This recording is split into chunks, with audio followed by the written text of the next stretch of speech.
Mayhem, take it away, mate. Well, play the jingle. Wow.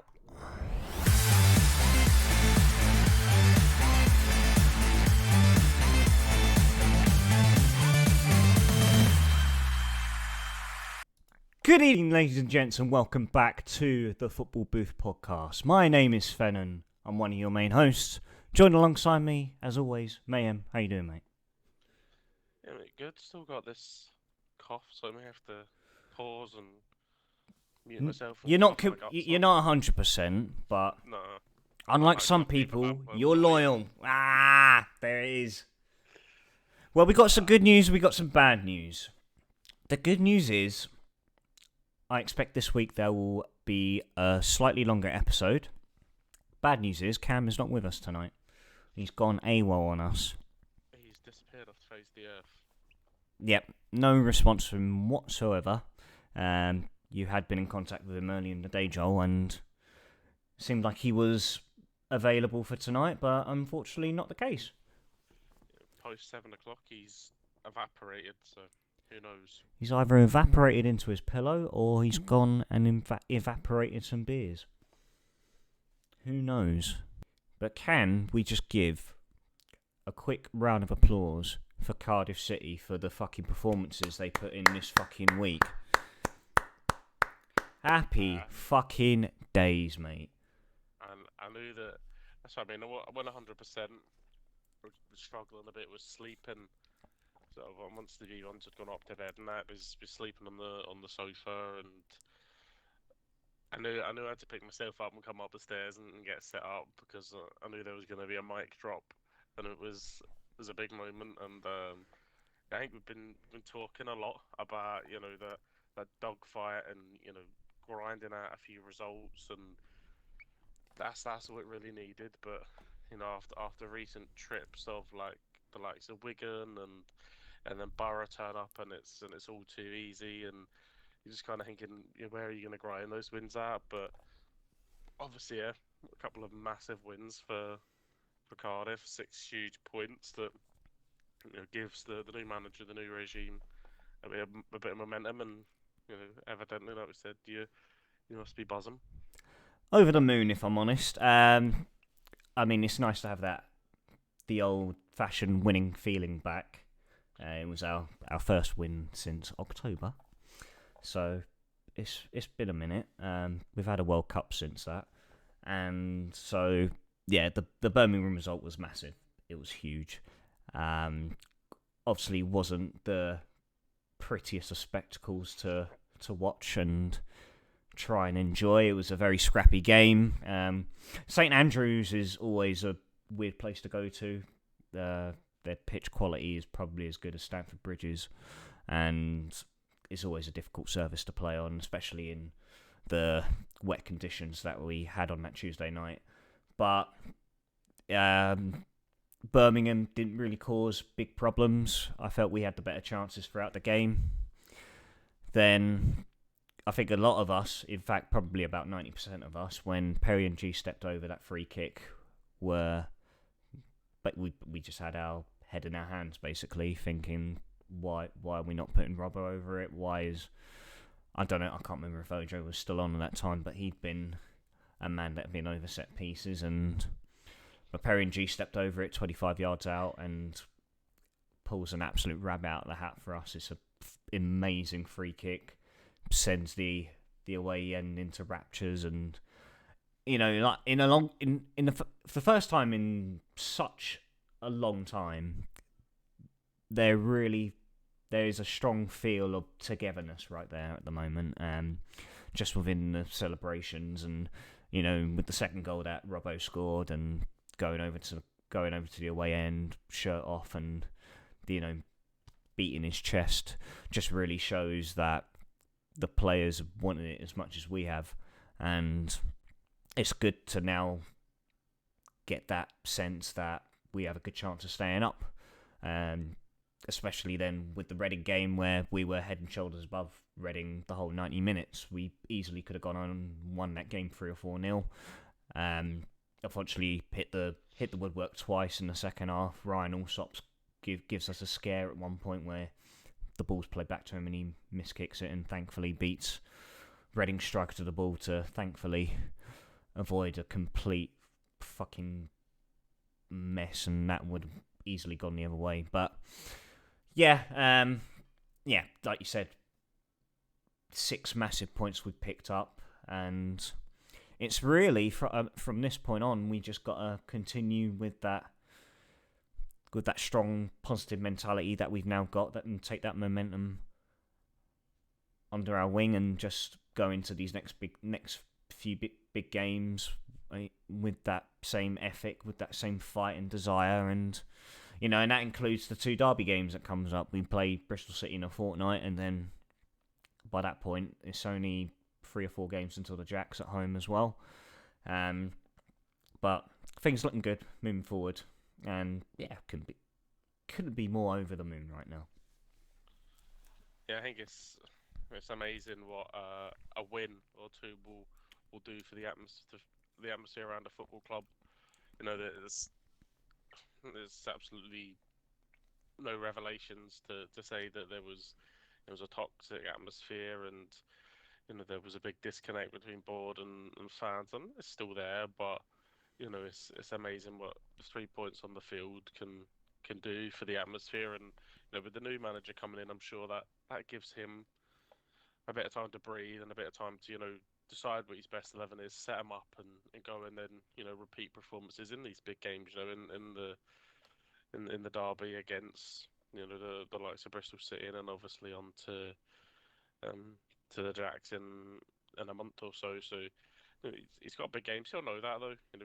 He's been around the block, and this gives him the platform to go and set his teams up and produce in those big games. It's been a long time since he's beat Bristol City, and they're an absolute tin pot side. So need to go and put that right.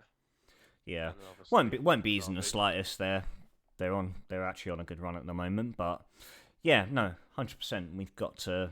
I think that Lamucci's now becoming a bit more familiar amongst the squad, and I think there were a few eyebrows raised going into that Birmingham game when the team sheet came out and saw that we were playing Sorry Kaba and Keon Atete with 2 up top, and that's a 6'3" and a 6'5" striker playing together. So I feel that Lamucci he gets a strong impression that where there's a lot of potential in aerial scenarios. So and we've been a team that have been very familiar with that style of play for a long time. So I feel I think in the same sense he's keeping to what Morrison started when he began the regime with the new squad and giving us a new identity in terms of style of play. I feel we're getting a bit of best of both worlds there with Lamucci, where he does want to keep on the ground, he wants to play attractive football, but at the same time he wants us to pump those long balls to the flanks and get the balls up for Kaba and Atete to knock down to either the likes of Philogene and Ojo and Robbo, whoever are behind them. And so yeah, it feels like we get the best of both worlds in that sense, and then we can always introduce that different dynamic and bring in small quicker players where Robbo may even come on if he doesn't start. We have Isaac Davis who can come off the bench. You could throw Mark Harris in that bracket as well. He's probably more suited to that build than what he would be in an aerial scenario. So yeah, no, but ultimately it's the redirection of positivity that draws, that can help us draw away and distract us from everything that's going on behind closed doors. And we're always going to be unsatisfied with how the club's being run until Tan walks out the door. Ultimately, that's the realization. But it's nice to have something to turn to where there is a silver lining there, and the fact is that there is, and we picked up 6 points, back-to-back wins, and we've just got to, us as fans and the players as well, we've just got to, keep ourselves focused on the football and grinding out results, and ultimately that's the best thing we can do, and then that allows Lamucci to then take a good look in the summer. Hopefully the board back him, and he can add that strength and depth in particular areas, and put a real stamp on this side now, and going into next season where we should be back where we've always felt we belong, and that is fighting for playoffs. Yeah, I think the big bit there is, the board backing. I think they'll probably look at it from their angle that they invested heavily in the squad this summer, and they brought in whether it was like I think it was 18, 16, 17, 18 players. Yeah, Are they willing to go again? On permanent players, are they going to tell him to utilize the free contracts and the loan markets and that kind of stuff? You would worry because of the amount of bodies that Cardiff brought in. You would worry how prominent, Tan, who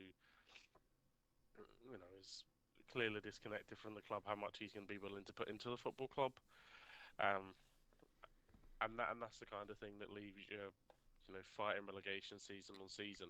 Someone that's disconnected, no matter how good a manager you've got. Ultimately they're limited by the tools that they have around them. And some of the players that have come in, some of the signings that Morrison's produced have just not been up to scratch. But can Lamucci get more out of them? Maybe, potentially. But I definitely think there's probably a few that he could reintroduce that haven't been playing a ton of minutes, and kind of give them a new lease of life. That kind of clean slate that comes with a new manager. But you also got to think that you probably do need a few if it's going to be next season. A kick back towards that playoff, because I mean the playoffs are so strong. I mean, you see Millwall beating Sheffield United 3-2 on the weekend. Millwall.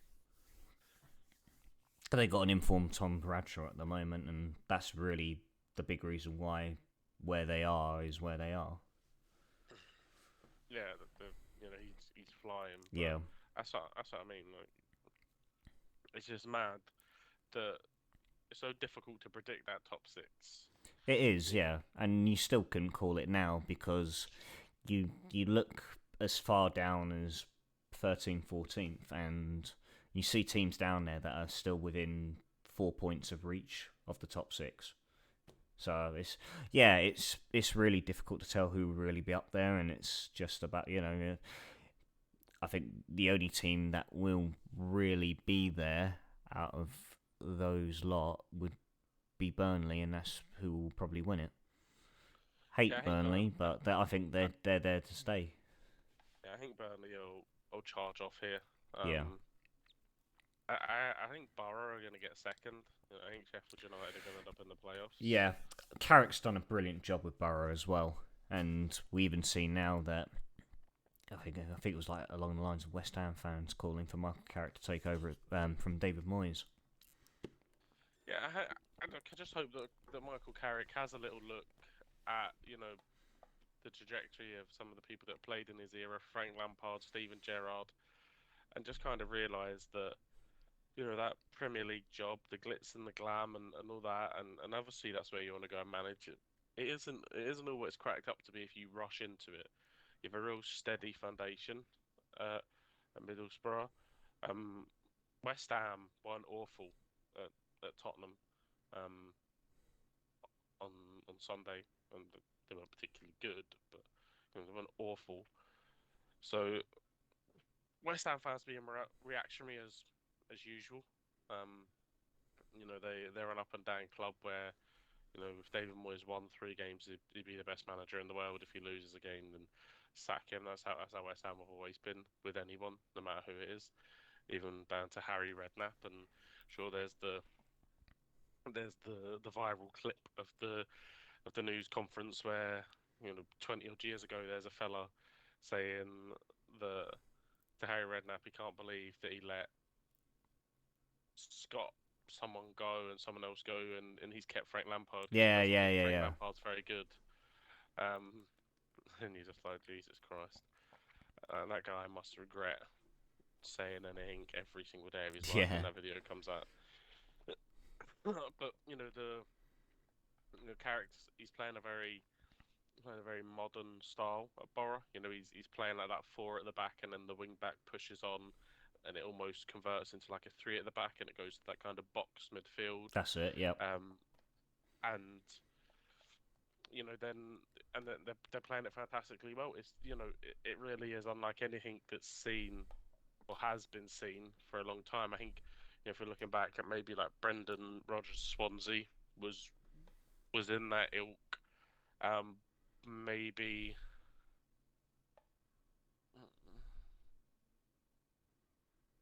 nah. Who were you thinking just then? It it was. I was kind of thinking, where was Martinez before? I was He kind was of at thinking, Swansea as well. yeah, maybe a wee bit of his, but I think really Swansea went on to the next level when Brendan come down. Yeah, look, as much as we could slate the Jacks on here, I think the two most notable like faces you can think of that had really given a side a completely new, attractive identity of playing football. It has been from Swansea, and that is Roberto Martinez and Brendan Rodgers. They're the big two that stand out, and we hate to say that.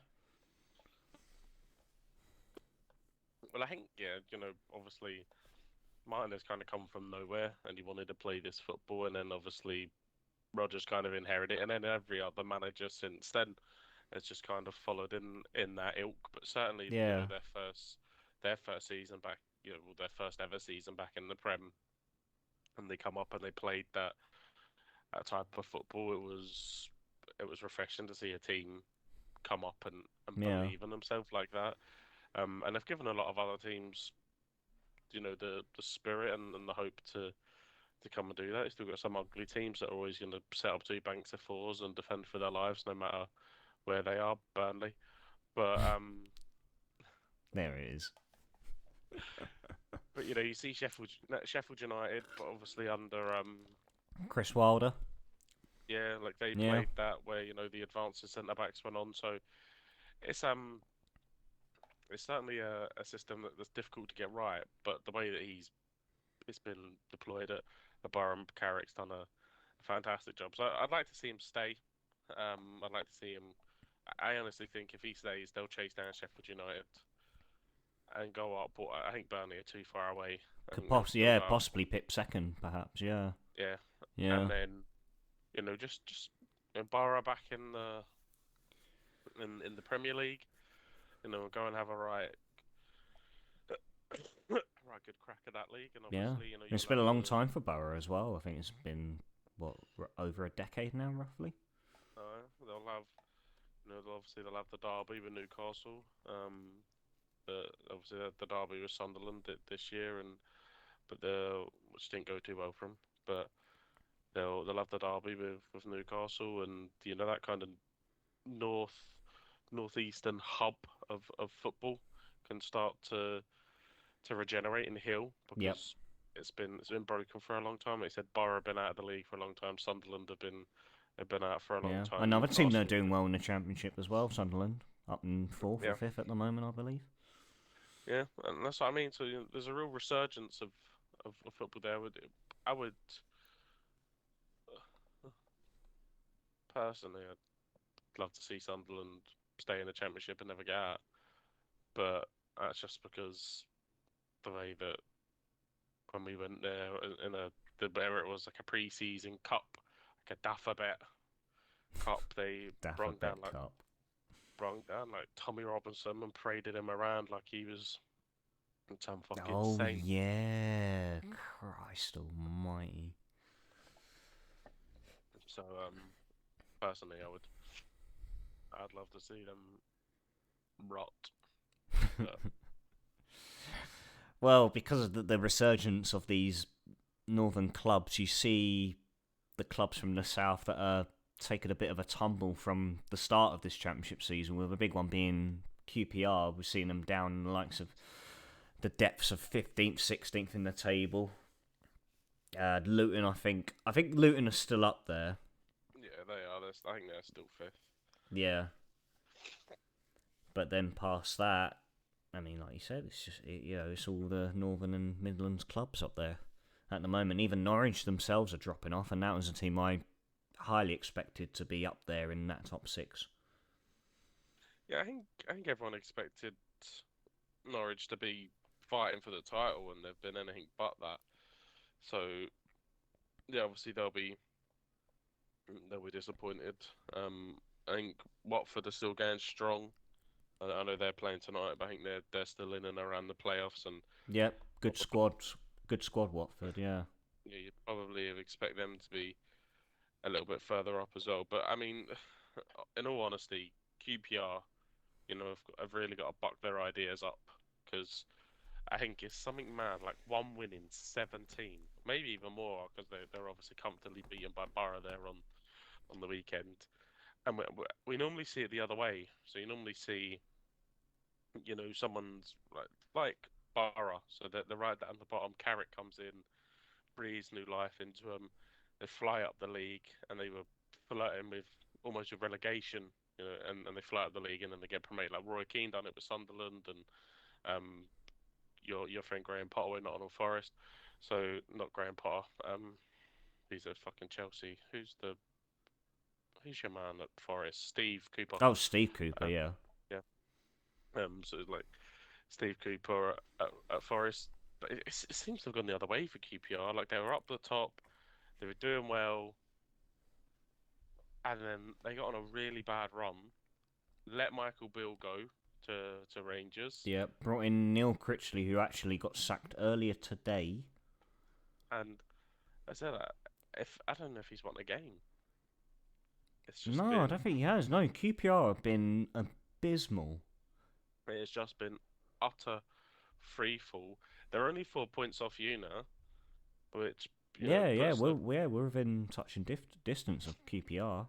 That's the thing. And Like, yeah, you honestly couldn't predict where anyone's going to finish right now. That's how tight it is. If you expect Huddersfield, Blackpool, and Wigan, right, to be the favourites to go down, rightfully so. I mean, despite them having a game in hand over us, they're all on 31 points. Huddersfield were the only team that really picked up any points on the weekend against Birmingham. Blackpool, I think, drew to Stoke. Wigan drew to Norwich. Good result, regardless.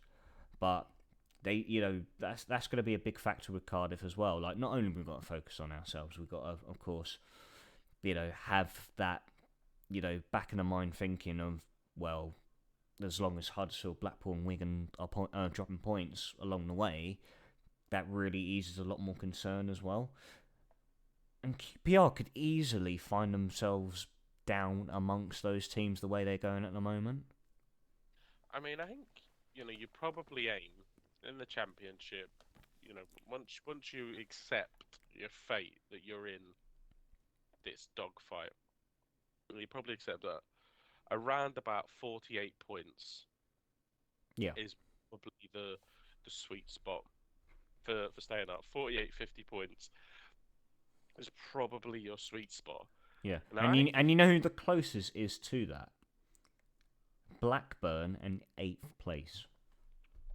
yeah. Yeah. So I think that's probably the sweet spot. If you were to say now after 2 wins for Cardiff, Blackpool have had some impressive performances away at Southampton and stuff like that. But if you were to sit down, obviously Wigan had that positive result against Norwich, and you were to say to the bottom 5, I think Rotherham's in there as well. Yeah, and Rotherham below us, yeah. they look pretty dire.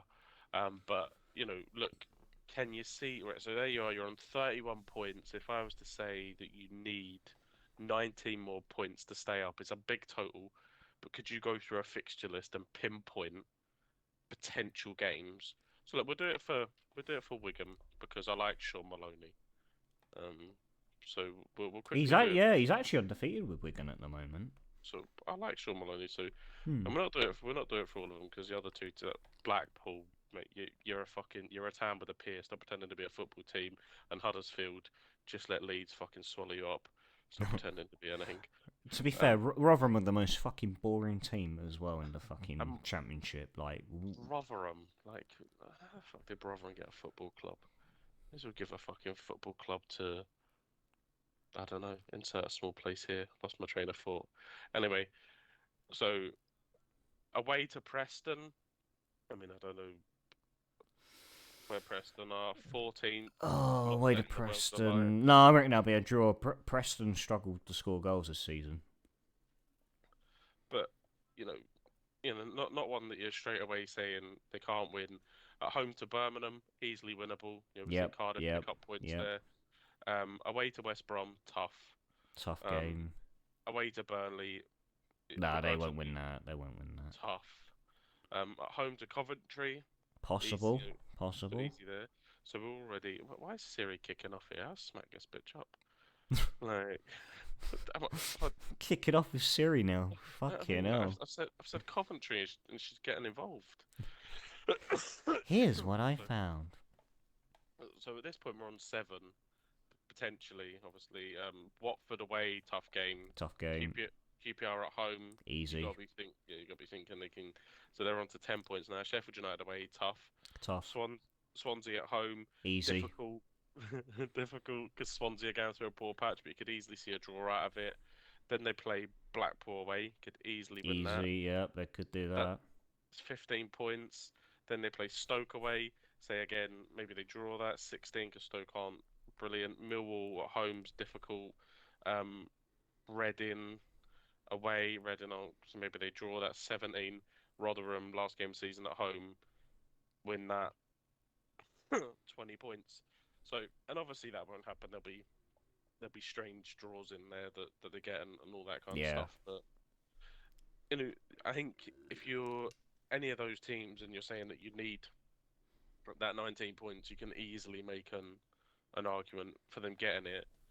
QPR, on the other hand, like the run is awful. Like their last win was away at Preston. Away at Preston? Yeah. Okay. Away at Preston on the 17th of December was their last win. Since then, they've drew with Cardiff, lost 3-0 to Luton, drew with Sheffield United, got knocked out of the FA Should have Cup fucking beaten Blackpool that day as well. I was fuming with that. Got knocked out of the FA Cup by Scott Brown's Fleetwood, up the Scott Brown.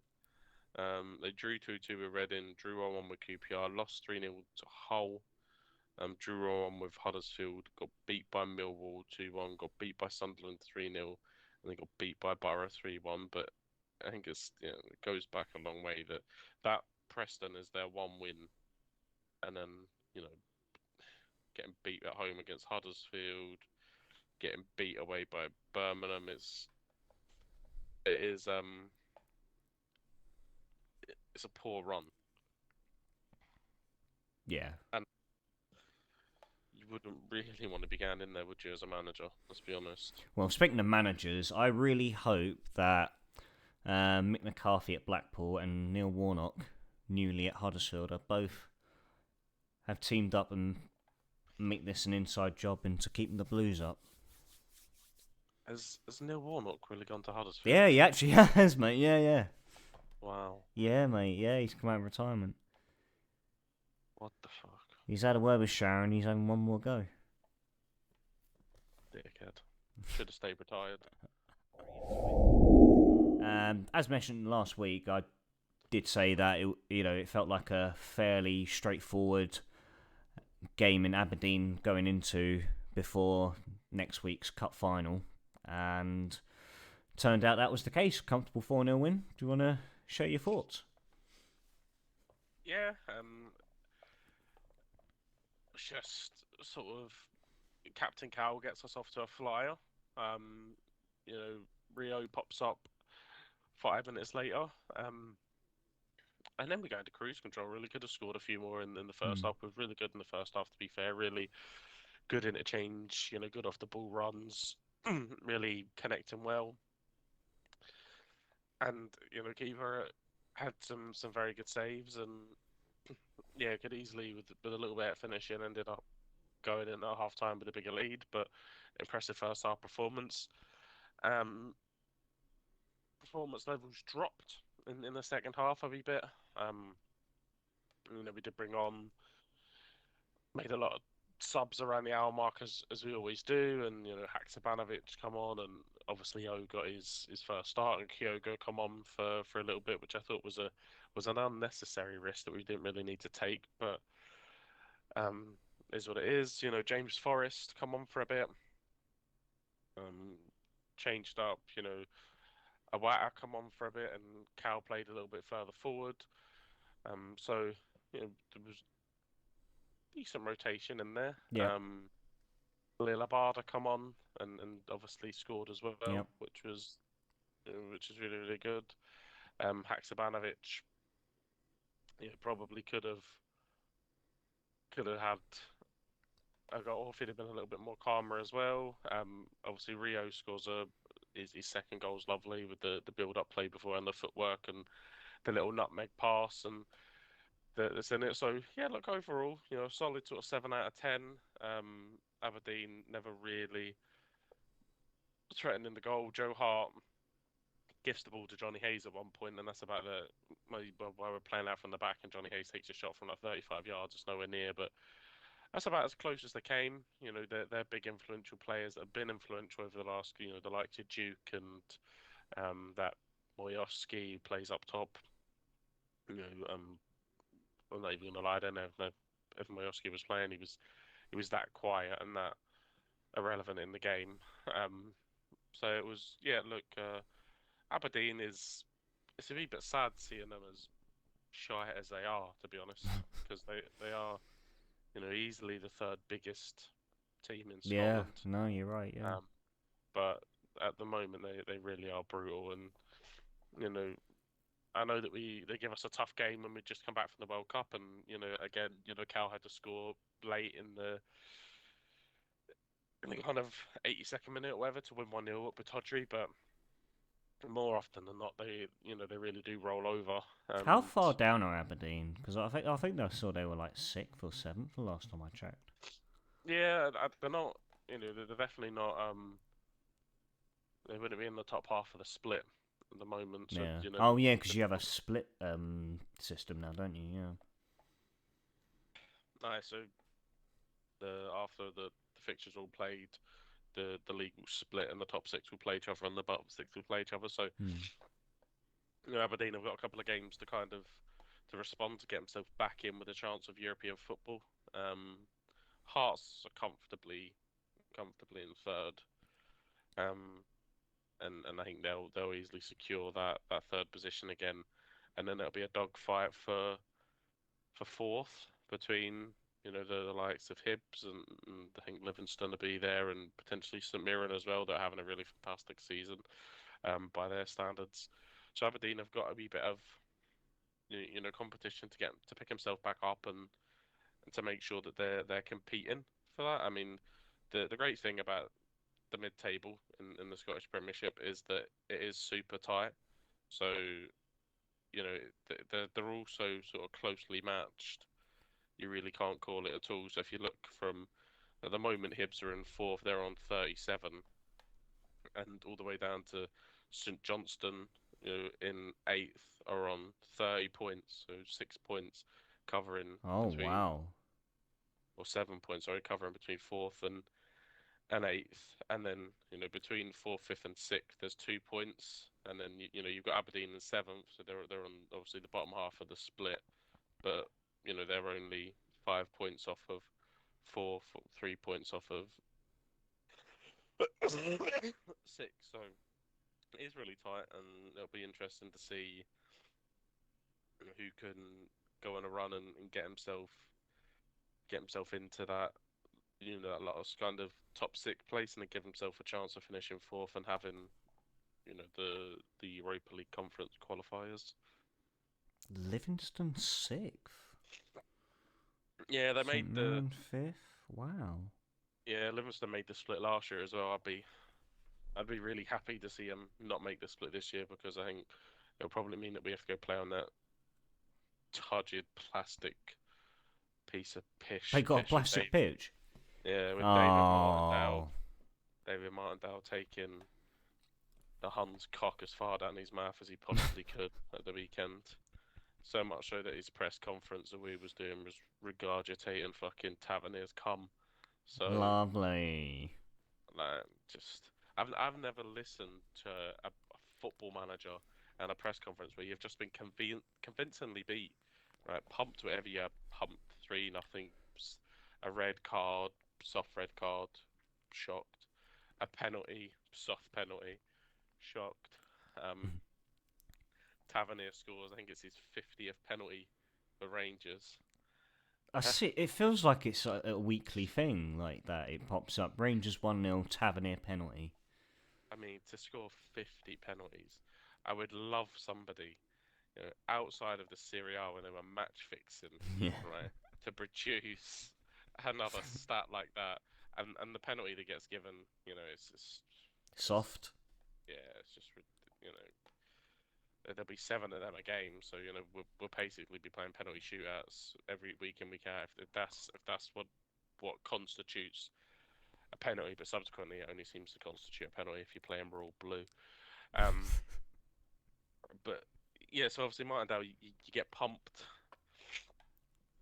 beat all over the place, um, and you're there saying, "Oh, can I call him Tav or do I have to call him Mr. Tavernier?" And shut up, right? Mr. Call, Tavernier.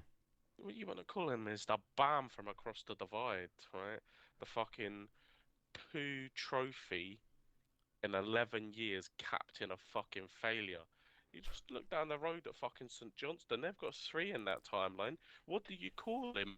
Call him a penalty merchant. Absolute dog shite, right? And the way he was absolutely glugging him off. So yeah, I'd love to see Mr. him not. Tavernier. Fuck Yeah, me. I mean, Stop that guy, having baths with your dad, mate. Like, guy goes home, goes into his bedroom, opens his wardrobe, takes out a brown brogue, Google searches Tavernier penalty, and sure wanks into it. But yeah, it was strange behaviour from a man that ultimately has no connection to Rangers Football Club. He's Livingston fucking manager, and walking mangina. he seemed very very happy that he was beaten on the weekend. But yeah, it's the same with Yeah, the beating off to fucking Tavernier's penalty and all. you know Kilmarnock have a plastic pitch as well. I'd love to see them go down, just because, not even because the football club's rancid, which it is just again the plastic pitch thing. So Livingston, I'd love to see them not in the top 6, and we don't have to go back there. We don't have a great record there, overall in recent times since and Postecoglou's come in. It's been nowhere near as bad as it was before, but there was a big hoodoo about going to Livingston for a wee while, but that's kind of been put to bed. But the plastic pitch is just a risk anytime you play on it. Something could get caught, and we've had plenty of examples of, like, I can remember a game at Kilmarnock where Christopher Ayer gets a really bad injury because he's playing on the absolute nonsense of a pitch. So How do yeah, they even allow that? Like, seriously. yeah. I mean, Mental how they allow teams to play fucking professional games on 3G pitches. yeah. Look, I don't know the standard of it, but clearly it's not. It's nowhere near a real pitch, and it's called out time and time again. So um, yeah, I guess it is what it is. I certainly wouldn't mind them being abolished, Abolished. but I don't think they are. The football money that the money, sorry, that they probably saved the football clubs. So um, it is what it is. But hopefully, yeah, we don't have to go back to the Tony Macaroni arena. Oh. I don't know if we still may have a trip to Rugby Park this season. It feels like one of the absolute crack dens that we may have to go play in. Yeah, we still do. Yeah, Fif- okay. 15th of April, still got to go play in that absolute crack den. But yeah, apart from that, obviously, with the final next week, and then we were away to St Mirren, so we can set the record straight. Our only loss of the season is obviously down in Perth to them. Yep. We're at home to the Diets in the league, and then away to them in the Scottish Cup, because the two hardest draws on the Scottish Cup would have been Rangers away from home and Hearts, and we managed to get Hearts where they get Rafe. Say nothing, say less. Then we're at home to Hibs, away to Ross County, at home to them, away to Kilmarnock, and then at home to Motherwell before the split. So I expect St Mirren and Hearts will be fine. The League Cup, maybe the Scottish Cup, sorry, maybe a twinge of a dodgy place. Tynecastle is a wee bit different under the lights, and we'll see what happens. But Hibs at home, confident. Ross County away, confident. Them at home, confident. Even with fucking Kilmarnock's AstroTurf pitch, happy to go up there and get the job done, and Motherwell at home. So expect that 9 point gap not to really move. If anything, get bigger when we play them. But we'll see. I think if we beat them on Sunday, and I'm confident we will. Yeah. No, I was literally about to ask, like, what's your head saying coming for this final? I think we'll break their spirit. They were really good at Ibrox, and even after those games, when the split comes, if they go back to Ibrox, I think that would be a game that we could potentially, struggle in again, because of just the way that the pitch is at Ibrox, and that isn't the way that Hampden is. That isn't the way that Celtic Park is. It's a big pitch. We're going to get Shota and Abada, or whoever's out wide right on top of you. Kyogo's going to be pressing. We're going to be spraying that ball about. So, I'm confident. Big sigh of relief that Kyogo's going to be available for that final as well, as there was a lot of doubt last week, and it was good that, obviously he featured against Aberdeen and should be good to go for the final next week. Yeah, I think it's obviously a big boost, and we'll see what comes of it. But yeah, I think 2-0 on. I think next Sunday 2-0 will be moderate. It'll be a game, as they always are these days. But they don't have anything. When I watch them, I'm not watching. It's not like I'm watching the team and I think, well, what are we going to do about you? They don't really seem to have that. They're bamming up this Tillman like he's something special, but yet to see much out of him. Same with the likes of the same Morelos is back in form, and Ryan Kent and all these players that no other club of football wants. Like, okay, is Ryan Kent good enough for the Scottish Premier League? Yeah, fair enough. He's good to be an average, maybe slightly above average player when he's got Ross County at home, but that's never going to win you a title. This is it. It was even when he was linked with Leeds for a move of £15 to £20 million, and I mean, he just seems. It feels like he wouldn't even start for Leeds. Not at all. Not with that young fella that they've got on the wing, the boy that scored at Old Trafford. He wouldn't get in front of him in a million years. Ryan Kent wouldn't start in the Premier League. He might get in for anyone. Team. Yeah, I think Bournemouth. No, not even Southampton. I don't think he would get into Southampton's team, because who do they have on the wings nowadays? I don't think they play with wingers. I know that Elyounousse's there.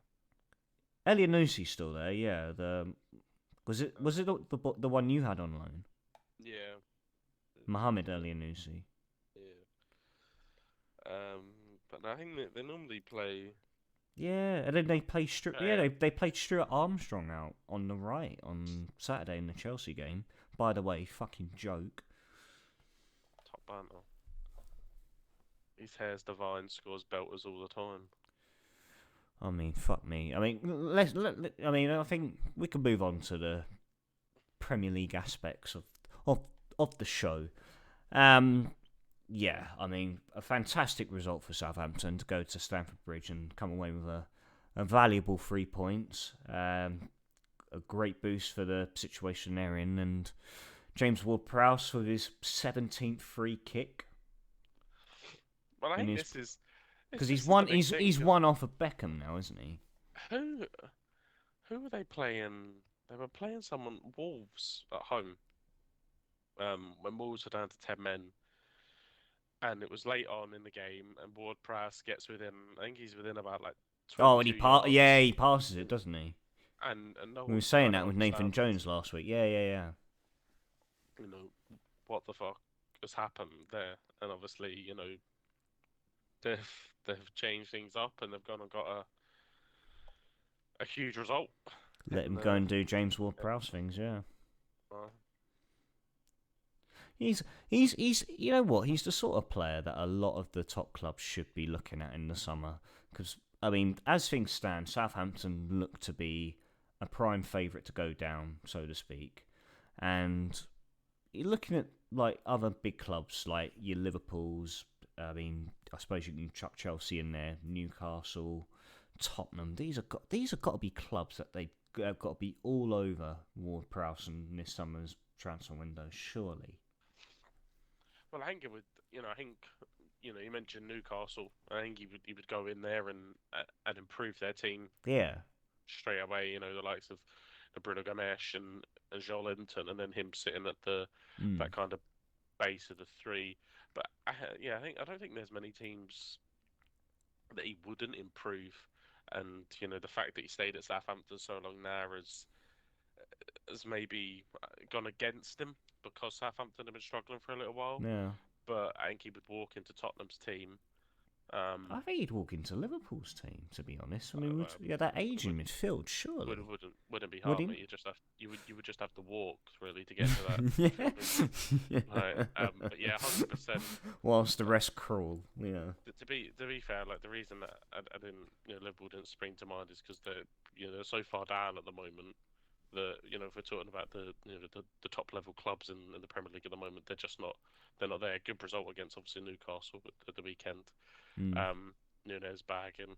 Sounded like Martin Tyler was incredibly disappointed that he bagged. Yeah, he didn't seem happy, did he? But yeah, I think Ward-Prowse. I've put him back in my dream team, and obviously he's bagged. So good boy. But Good boy. I think that if you look at anyone in that top seven outside of maybe City and Arsenal, because Arsenal's midfield is very, very good. Lovely. But the argument's still there to say, if you could convince him to play that Jorginho role, could he play it better than Jorginho? Is he a better long-term solution? Yeah, perhaps. That six on the pivot, I think he could be fantastic. Someone else that I think would be absolutely special in that position is Callum McGregor. But I'm hoping Kieran Tierney's keeping his mouth shut. But I think he would be fantastic for the way that Arteta plays. Same with Pep. If Pep come, and I think he would be fantastic. But let's hope that never happens. But yeah, I think Ward-Prowse could easily walk in, maybe outside of City, because obviously that midfield is. Yeah, I don't think on its day and settled and not unhappy or whatever's going on at the moment with City on its day. De Bruyne, Gundogan, Rodri, yeah. On its day, I think that would probably be, perhaps the one big side that Ward-Prowse couldn't get into. I mean, United. What about United? What would you think with United? Yeah. A bit soft. I think still playing Fred. Yeah, you're not bench. wrong. Yeah. Tomlin comes off the bench. He would walk in straight away. But the only problem is that he's basically, like I think a lot of Man United fans when they signed Christian Eriksen went, I wish he was 5 years younger. James Ward-Prowse. There you go. That's your Christian Eriksen, but 5 years younger. This is it. And then you're gonna have like a Bruno Fernandes who rarely is in form nowadays, and then you got a bloody how old is Casemiro now? Fucking 34. Yeah. He's aging. Yeah, exactly. They'd be lucky to get another good year out of him at best, surely. But he's looked really. He's sharp looked brilliant this season. Yeah. Regardless, he has. Yeah. Apparently, he takes very good care of himself. Look, they're not gonna they're not going to get any resale value on him, whatever they paid No, him. Was 60 fuck no, million, absolutely not. No.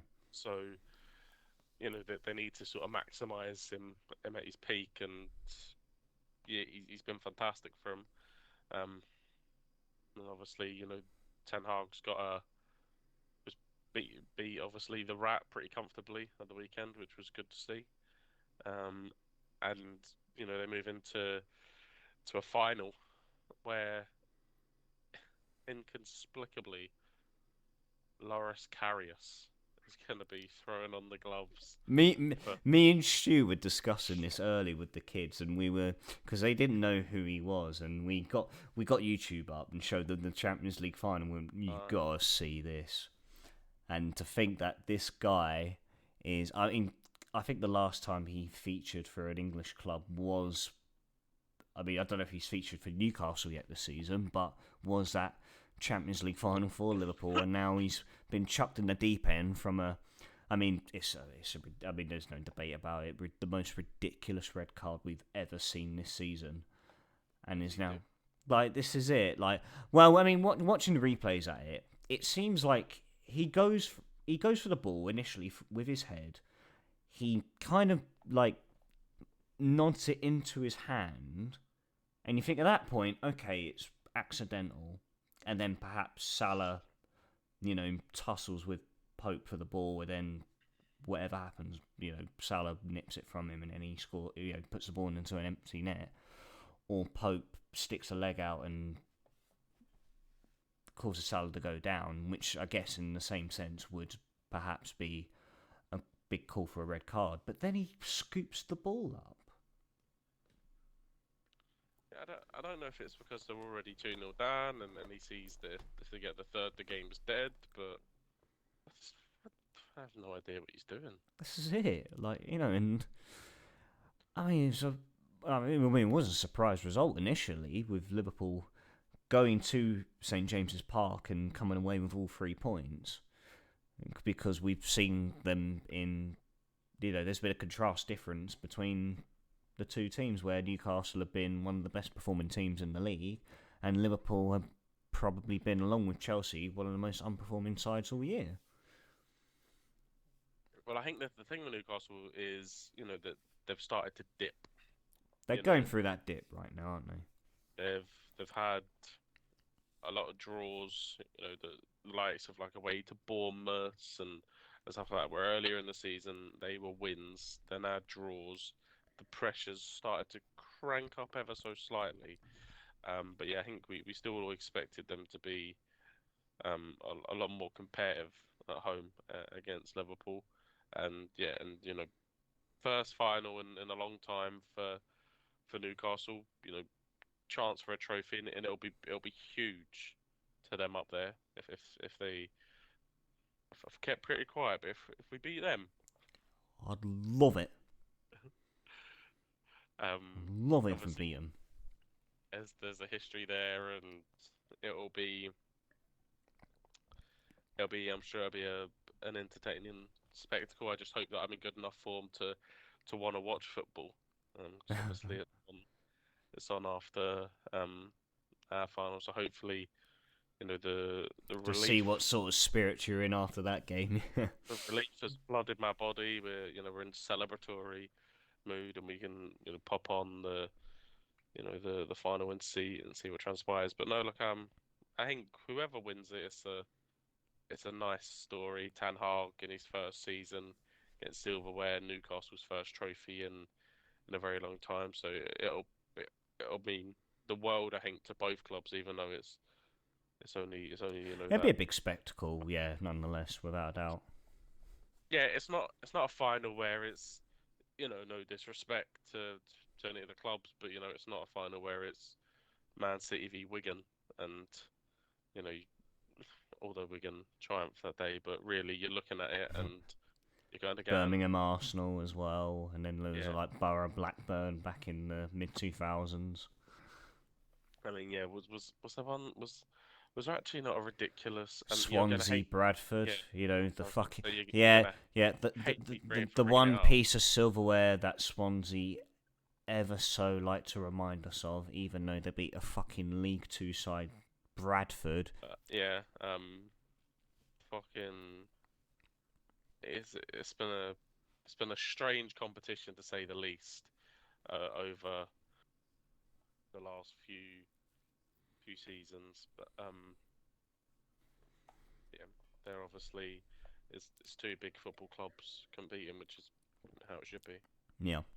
And speaking of two other big football clubs, obviously we saw the big game last Wednesday between the top two, Arsenal, Man City, and after that game, it felt there was a strong sense that the title had swayed in the direction of the blue side of Manchester, and then this past Saturday, see it sway back in the favour of Arsenal.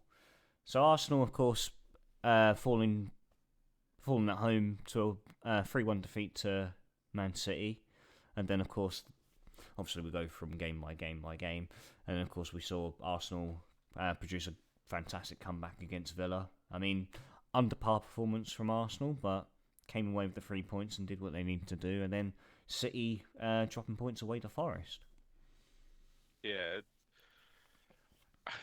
there's something not right at City. It's weird, isn't it? Yeah, and I don't know if it's because they've set such high expectations over the last few years that them being 2 points behind Arsenal with Arsenal the game in hand to move five clear, with 11 or 12 games to go or whatever, feels like that they're massively underperforming and they haven't clicked in. Maybe that's it, but yeah, like this, if Arsenal don't win the league this season, right, then it That's could be a their one long time. chance, yeah. It could be a This is long their one time big chance. because yes, Arsenal have been good and improved massively, right? But City won't be this bad again next season. No, You can no you, know, chance. you can expect that Liverpool, if they stay with Klopp, he'll have a big point to prove next season and come back. Yep. Chelsea have spent a ton of money, and when those players start to embed in, they're gonna be hot on the heels. You expect Newcastle will probably go and spend money because it looks like they will get some flavour of European football that will allow them to do that. Yeah, Probably, and I attract think bigger personally, profiles as well, yeah. I think personally Europa League, but the kind of money that it can offer, it doesn't really matter if they're in the Champions League kind of thing. Plus, you're probably going to have a situation where Liverpool and Chelsea are not in any kind of European football.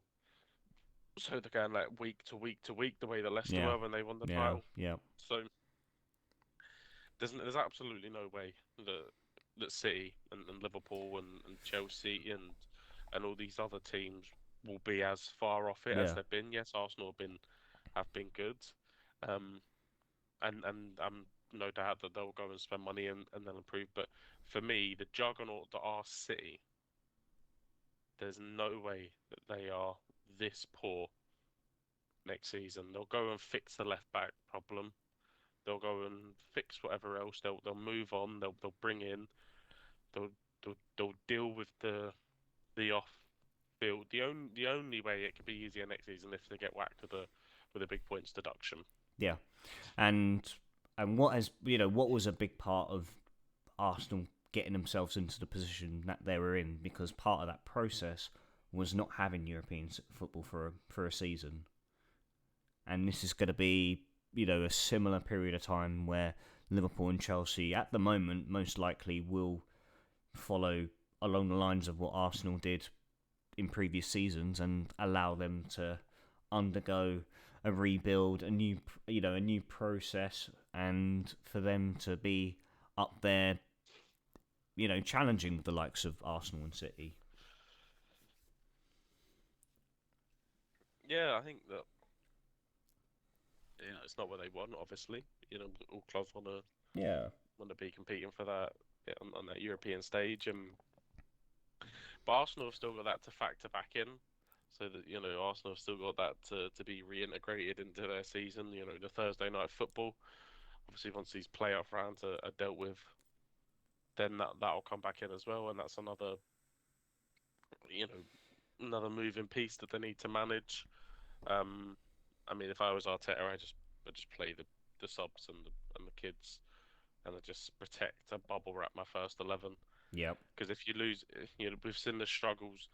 There's no, it's no surprise that, the little dip in form that we see from Arsenal coincides with Thomas Partey dropping out of the team, who's been pivotal from this season. That's it. It felt like there was fine margins in that game on Wednesday night where we saw like Tomiyasu come in for Ben White, who's been outstanding this season, and there were small bits of rotation as well. I mean, who was it that came into? There was someone that came into that midfield on that Wednesday night as well. Jorginho, who played well essentially, then went on to get man of the match in the Villa game. But again, it was missing those two key players in Thomas Partey and Ben White, who he came on eventually, but at the same time, it was just just as little as that, which showed a bit of like, I wouldn't say vulnerability, but it felt like City caused cracks in that shape of Arsenal. Yeah, I think Zinchenko had a poor game, and he's been massive for them. I think he had a poor game. Gabriel didn't look at home with Haaland whatsoever. No, not at all. And obviously he then picks up his goal and bags. De Bruyne had a very good game. So yeah, I think ultimately, what City's shown there is, on their day, City are better than Arsenal. Yeah, I think City are the best team in the league. Exactly. Yeah, you back them any day of the week on their day. They come out on top. Yeah, you need to be consistent, and I think Arsenal are more consistent. Right? I don't think Arsenal drop points away at Forest this season. They're within 2 minutes of dropping points at Villa, and they find a way. And that's just what champions do.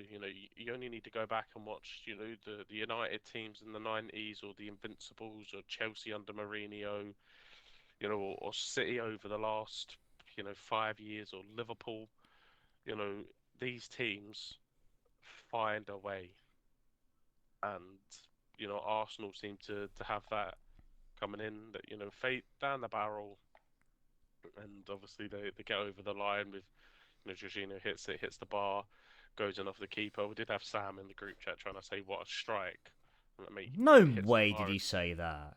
Yeah. It says it hits the bar and goes in off the keeper, and he's like, doesn't matter, a goal's a goal. And I was like, yeah, goal's a goal. But it isn't what a strike, is it? Bakary Saka, his goal, that's what a strike. But he can't fucking hits the bar, hits the keeper, and goes in. What the fuck are you talking about? Fucking what a strike. Crossbar challenge!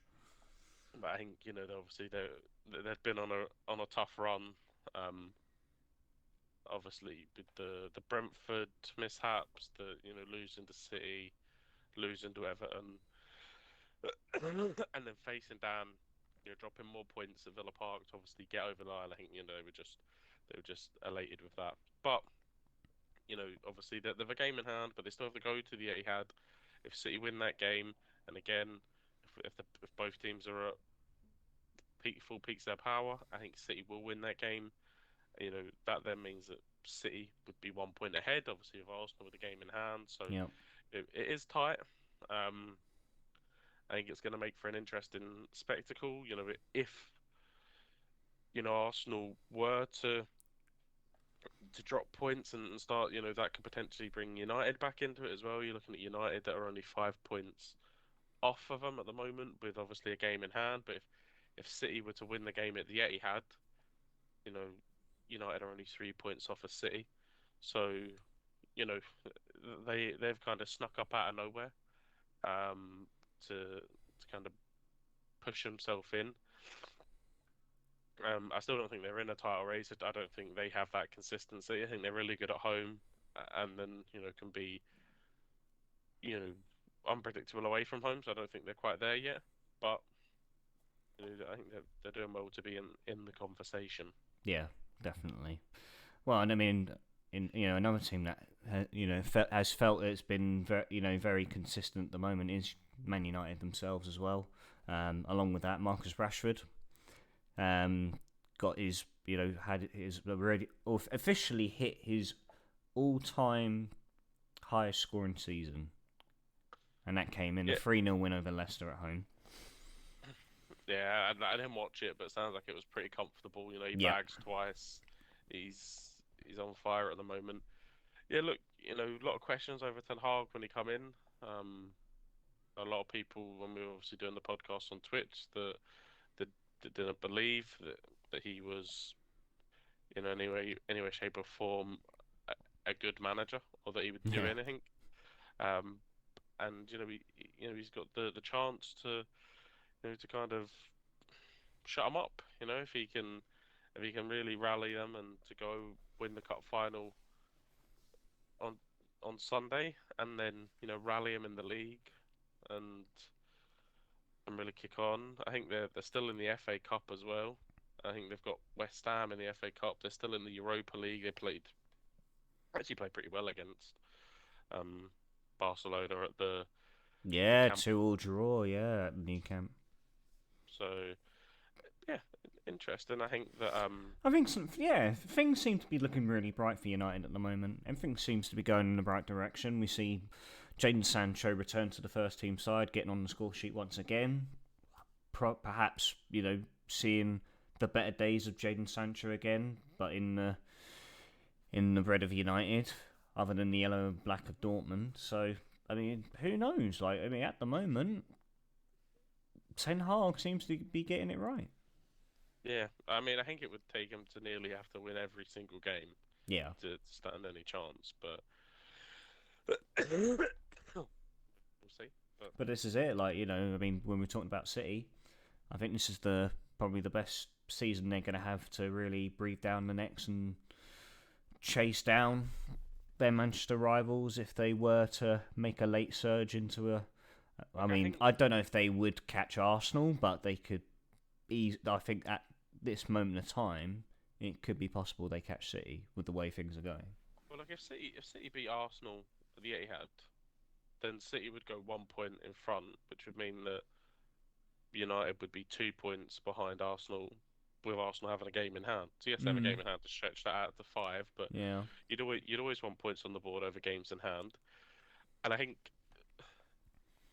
we see the wobbles at Villa, right? Because this Arsenal team, yes, look, they come through it just, but they're not used to being chased down.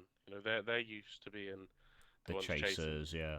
They bottled fourth and allowed Spurs to chase them down. And what I just worry is that when it really comes to it, Gary Neville, Gary Neville gets a lot of stick from Arsenal fans. And, like, he's spoken a lot on that, and it's true because I mean, like that, you hear like Arsenal fan, Robbie from Arsenal Fan TV and other Arsenal fans giving him shit, but oh, we're a really good team, and what Gary's trying to say is, look, I get you are, but I've been in a championship winning team. I've chased teams down. We've done it consistently to teams that haven't got over the line. And I think that City, if they can get their stuff right, will do that. And I think that's the problem. That if City can click, they could easily run off 10 games where they don't drop a. And Yeah. it's a big if because there's a lot going on. But if they could click, they could easily run off 10 games where they don't drop a point. Does Arsenal have that in them? Because if they don't, within that 10 game run, City beat them at the Etihad, and then if Arsenal don't go perfect, then City go back above them, and if City go above them, I worry what kind of mental, what kind of psychological damage that will do, because people have been talking about this massive gap, this 7-8 point gap with the game in hand. They've been talking about it massively, and I think if you close that down and you can overtake them, they almost crumble. And Yeah. I think famously we see it where, like, I think it was in Scotland where Rangers had like a 15-point gap or something I remember that season. in Yeah. in Is that October. is that the one where isn't it Joe Ledley that scores? Yeah, That's it. scores Yeah. The scores in header. the Yeah. derby, and we go top for for New Year, and then they just never come back. So there's that psychological where if you have had a reasonable sized sort of buffer, and then you let it evaporate, especially if it evaporates over a short space of time, where they lost to Everton, drew with Brentford, um, and it kind of comes one after the other, then that's when all of a sudden you realise that, all right, we're not in as strong a position as we maybe thought we were. City have, like you said, handed them the initiative back by not getting the job done at Nottingham Forest, but I don't know. I just think with the goal machine that is Haaland, I know he's kind of cutting a frustrated figure at the moment, and there seems to be a lot of things off. But if Pep can wrestle it back for a couple of months and get him focused, get him playing, get a settled squad, then I think that City will chase Arsenal down. A pivotal game at the Etihad. If Arsenal go there and pull out a performance, they win the league. But I think if City beat them, and I expect they will, then I think that's really when the momentum will shift. And if United can go, pretty consistently up until that point as well, then that's when it could really become nervy for Arsenal. But I mean, City Arsenal was on the 26th of April. So that's deep into the season. So and a big factor is as well going into this part of the season. This is really where the fixture list starts to really stack up again. Where you've got Champions League football and Europa League football coming back, and then there's going to have to be a lot of rotation as the weeks go on. And looking on paper, City are really the one team out you pick out of those three that would probably suffer the least as the season goes on. I mean, as you look at Arsenal's fixtures, you wouldn't say from the way that they've performed this season. I mean, they've Leicester away. I can't see there being too many problems there. Everton at home, I can't see there being too many problems with Everton at home. I know that Everton were good at Goodison, but I can't see there being too many problems with them. Bournemouth at home, again, can't see too many issues. Fulham away may be a harder game than it looks on paper. Palace at home, can't see there being too many problems. Leeds at home, can't see there being too many problems. Liverpool away is always going to be Liverpool away, so probably a tough game. West Ham away, again, they'll be fighting for their lives, and it's a London derby, so probably will be a difficult game. Southampton at home, can't see there being too many problems. City away, tough. Chelsea at home, now by that point Chelsea's players were bedded in, so it could be difficult. Newcastle away, tough game. Brighton at home, tough game. Forest away, which by that point probably expect Forest to be safe and kind of just in party mode that in the Premier League, so can't see it being too difficult. Exactly, And then they finish at home to Wolves, so I can't see there too many problems. Obviously, you have to factor in there that the Europa League will come back into it and that, but I can't see there being too many stumbling blocks. But the Premier League does love to spring a surprise, so I think their consistency's been the thing, though. That they've been fantastically consistent. Fantasy football time. Woohoo! Right, as always, I'm going to go through the standings from 1st to 10th. So, sitting top of the table is, of course, still Mr. Liam Standing on 1410. Second place is Mike Francis, 1373. Third place is yours truly, myself, 1339. Fourth is a Canby Blessing. He's moved up to 4th place now, 1276. 5th place, also making a big jump in the table, is you, Mayhem, 1271. Oh, let me go. 6th place, we've got Joe, 1270, just a point behind you. But I don't think he plays anymore, so I think you're safe. 7th place, Enrogene, 1263. And moving up into 8th place is Cam, 1229. And then sitting bottom is Sam Foster, 1225. Cam is safe for this week, as it seems, and there's a lot of chopping and changing, just like there is in the Premier League at the moment. So, it could be very interesting. Indeed, it could be. Indeed. That's got 60 points. Look at me go. That's I think you got the highest number. Yeah, I think you got the highest score in that week. That was with fucking That's with Nick Pope, Pope in. Who the Pope in a fuck? ball bag.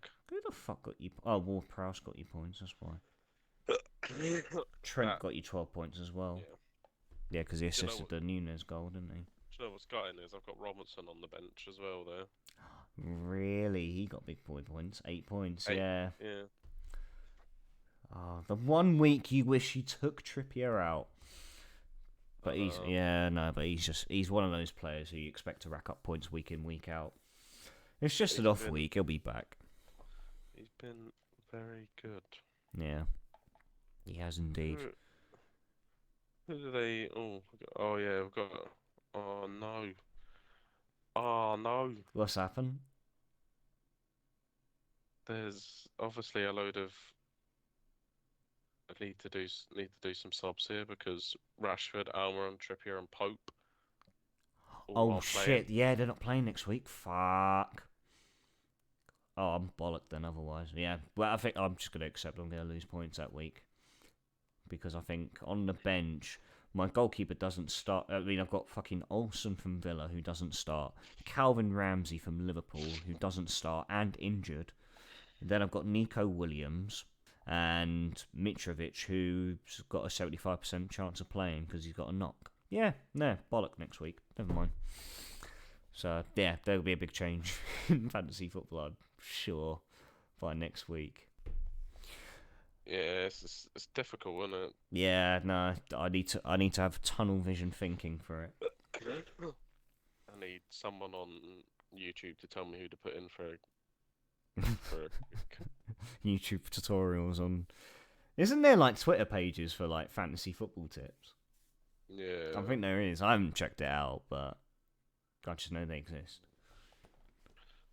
Oh, Yeah, but we'll worry about that away from the microphone and the cameras. But I feel we're going to wrap things up here and now. Mayhem, thank you for joining me tonight. no problem, mate. I know we'll speak during the week, and of course, we'll message on Sunday. But I wish you the best of luck in the cup final come Sunday, and here's hoping that I get to make a nice, pretty thumbnail for you for next week's episode. Happy days. Happy days indeed. And hopefully we'll have Cam back next week, so I can cut out 45 minutes of recording. Yeah, I love it, mate. Oh, he makes it fun, doesn't he? Ladies and gents, thank you very much for tuning in. If you are new to the Football Booth podcast, you can check out all episodes over on Spotify, Apple Podcasts and Audible. If you'd like to catch the live recordings, you can find us over on our YouTube channel. Whilst you're over there, give us a like, subscribe and ring the bell for notifications to keep yourself up to date when the next episode drops. And until then, ladies and gents, I bid you good night.